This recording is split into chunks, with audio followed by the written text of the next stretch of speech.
ಭಾನು ದಸರಾ ಉದ್ಘಾಟಕರ ಬೆನ್ನಲ್ಲೇ ಹಳೆ video viral ಆಗ್ತಾ ಇದೆ. ಕನ್ನಡ ಭುವನೇಶ್ವರಿಯಾಗಿ ಮಾಡಿಬಿಟ್ಟಿರಿ.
ಭಾನು ದಸರಾ ಉದ್ಘಾಟಕರಾದ ಬೆನ್ನಲ್ಲೇ ಹಳೆ ವಿಡಿಯೋ ವೈರಲ್ ಆಗ್ತಾ ಇದೆ. ಕನ್ನಡ ಭುವನೇಶ್ವರಿಯಾಗಿ ಮಾಡಿಬಿಟ್ಟಿರಿ.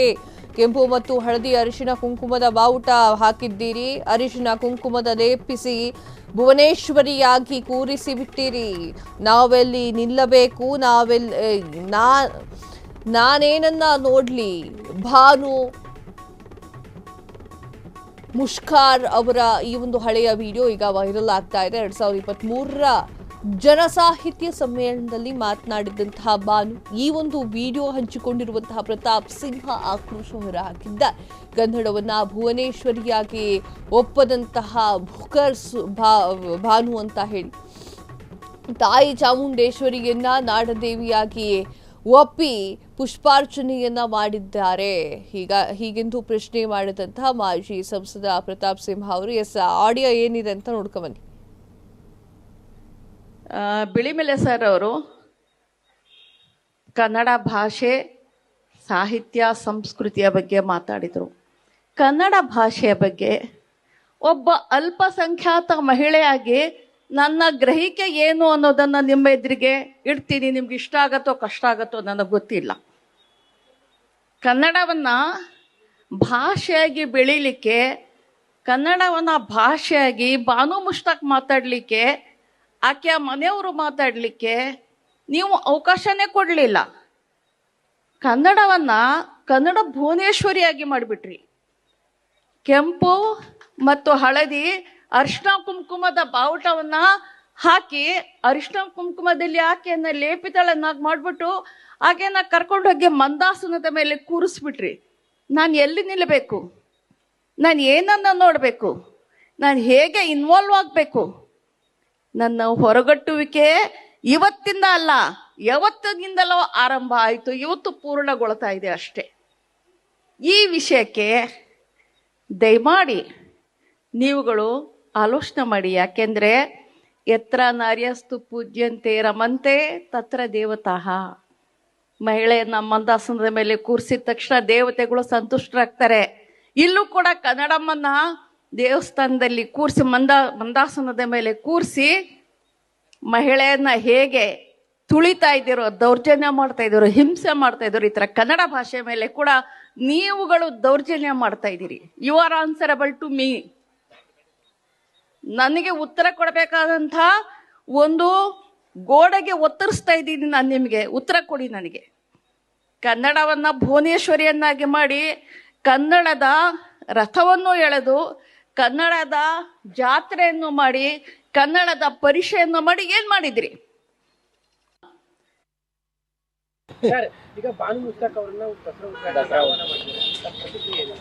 ಹಾರ್ಟ್ ಲ್ಯಾಂಪ್ ಅನ್ನುವ ತಮ್ಮ ಸಾಹಿತ್ಯ ಕೃಷಿಗೆ ಪ್ರತಿಷ್ಠಿತ ಬೂಕರ್ ಪ್ರಶಸ್ತಿಯನ್ನ ಪಡೆದಿರುವಂತಹ ಬಾನು ಮುಷ್ತಾಕ್ ಅವರಿಗೆ ಇನ್ನೊಂದ್ಸಾರಿ ಅಭಿನಂದನೆಗಳು. ನೀವು ಈ ಒಂದು ಪ್ರತಿಷ್ಠಿತ ಪ್ರಶಸ್ತಿಯನ್ನ ಪುರಸ್ಕಾರವನ್ನ ಪಡೆದಿರುವಂತಹ ಮೊದಲ ಕನ್ನಡತಿಯಾಗಿದ್ದೀರಿ. ಖಂಡಿತ ನಮಗೆ ಬಹಳಷ್ಟು ಇದ್ರ ಬಗ್ಗೆ ಹೆಮ್ಮೆ ಇದೆ. ನಿಮ್ಮನ್ನ ರಾಜ್ಯ ಸರ್ಕಾರ ನಾಡ ಹಬ್ಬವಾಗಿರುವಂತಹ ದಸರಾದ ಉದ್ಘಾಟನೆಗೆ ಇನ್ವೈಟ್ ಮಾಡಿದೆ. ನೀವು ಕೂಡ ಒಪ್ಕೊಂಡಿದ್ದೀರಿ. ನೀವು ಮುಸಲ್ಮಾನರು ಅನ್ನೋ ಕಾರಣಕ್ಕೆ ಖಂಡಿತ ನಾನು ಅಪಸ್ವರ ಎತ್ತುತ್ತಾ ಇಲ್ಲ. ನಿಮ್ಮ ಸಾಧನೆ ಬಗ್ಗೆ ನಮಗೂ ಗೌರವ ಇದೆ. ಸಾಹಿತ್ಯದಲ್ಲಿ ನಿಮ್ಮದೇ ಆದಂತ ಅಲ್ಪ ಸ್ವಲ್ಪ ಕೃಷಿಯನ್ನು ಮಾಡಿದಿರಿ. ಬೂಕರ ಪ್ರಶಸ್ತಿನೂ ಕೂಡ ನಿಮಗೆ ಬಂದಿದೆ. ಅದರ ಬಗ್ಗೆ ಇಡೀ ರಾಜ್ಯದ ಜನತೆಗೆ, ಭಾರತೀಯರು ಎಲ್ಲರಿಗೂ ಕೂಡ ಹೆಮ್ಮೆ, ಗೌರವ, ಪ್ರೀತಿ ಎಲ್ಲ ಇದೆ. ಆದ್ರೆ ಇದು ಈ ದಸರಾ ಅನ್ನುವ ನಾಡ ಹಬ್ಬ ಏನಿದೆಯಲ್ಲ, ಇದು ಜಾತ್ಯತೀತತೆಯ ಪ್ರತೀಕ ಅಲ್ಲ. ಇದೊಂದು ಧಾರ್ಮಿಕ ಆಚರಣೆ. ಬಾನು ಮುಷ್ತಾಕ್ ಅವರ ವೈಯಕ್ತಿಕ ಧರ್ಮದ ಬಗ್ಗೆ, ಅವರ ನಂಬಿಕೆಗಳ ಬಗ್ಗೆ ನಮಗೆ ಯಾವುದೇ ತಕರಾರಿಲ್ಲ. ಅದು ನಿಮ್ಮ ವೈಯಕ್ತಿಕ ವಿಚಾರ. ಅದ್ರ ಬಗ್ಗೆ ನಾವು ಕೂಡ ಗೌರವವನ್ನು ಇಟ್ಕೊಂಡಿದ್ವಿ. ಆದ್ರೆ ದಸರಾ ಅನ್ನೋದು ಮಾತ್ರ ಸಂಪೂರ್ಣವಾಗಿ 100% ಇದು ಧಾರ್ಮಿಕತೆಯ ಪ್ರತೀಕ. ಇದು ನಮ್ಮ ಹಬ್ಬ. ಇದನ್ನ ನೀವು ದಸರಾ ಅಂತ ಕರಿತೀರೋ, ನವರಾತ್ರಿ ಉತ್ಸವ ಅಂತ ಕರಿತೀರೋ ನೀವು, ಅಥವಾ ದುರ್ಗಾ ಪೂಜೆ ಅಂತ ಕರಿತಿರೋ, ಏನಾರು ಕರ್ಕೊಳ್ಳಿ. ಆದ್ರೆ ಇದು ಧಾರ್ಮಿಕ ಹಬ್ಬ, ಧಾರ್ಮಿಕ ಆಚರಣೆ. ಕೇಳಿ ನಮ್ಮ ಮೈಸೂರಿನ ಯದುವಂಶ ವಿಜಯನಗರ ಸಾಮ್ರಾಜ್ಯದ ಪತನದ ನಂತರ ಶ್ರೀರಂಗಪಟ್ಟಣದಲ್ಲಿ ಸಾಮ್ರಾಜ್ಯವನ್ನು ಸ್ಥಾಪನೆ ಮಾಡಿ ಆ ಪರಂಪರೆಯನ್ನ ಮುಂದುವರಿಸಿಕೊಂಡು ಬಂದಿದೆ. ಇವತ್ತು ಕೂಡ ಅರಮನೆಯಲ್ಲಿ ಶಾಸ್ತ್ರೋಕ್ತವಾಗಿ ಎಲ್ಲ ವಿಧಿವಿಧಾನಗಳು ನಡೆಯುತ್ತೆ. ಇವತ್ತು ಡೆಮೊಕ್ರೆಟಿಕ್ ಸೆಟಪ್ ಬಂದಿರೋದ್ರಿಂದ ಈ ಸಾರ್ವಜನಿಕ ಆಚರಣೆಯನ್ನ ಸರ್ಕಾರ ತನ್ನ ಸುಪರ್ದಿಗೆ ತೆಗೆದುಕೊಂಡಿದೆ ಹೊರತು ಇದು ಸೆಕ್ಯುಲರಿಸಂ ಪ್ರತೀಕವಲ್ಲ.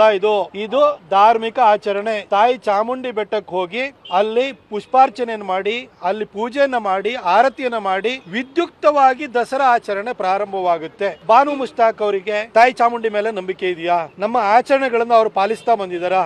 ಈ ಒಂದು ದಸರಾ ಆಚರಣೆಗೆ ಅವರನ್ನ ನೀವು ಉದ್ಘಾಟನೆಗೆ ಕರೆಯೋದಾದ್ರೆ ಅವ್ರು ಇಲ್ಲಿವರೆಗೂ ಕೂಡ ತಾಯಿ ಚಾಮುಂಡಿಯ ತಾನು ಭಕ್ತಿ ಆಗಿದ್ದೀನಿ ಅನ್ನೋದನ್ನ ಎಲ್ಲಾದ್ರೂ ತೋರಿಸ್ಪಡಿಸ್ಕೊಂಡಿದ್ದಾರಾ? ಹಾಗಾದ್ರೆ ಯಾಕಾಗಿ ಕರಿತಾ ಇದ್ದೀರಿ?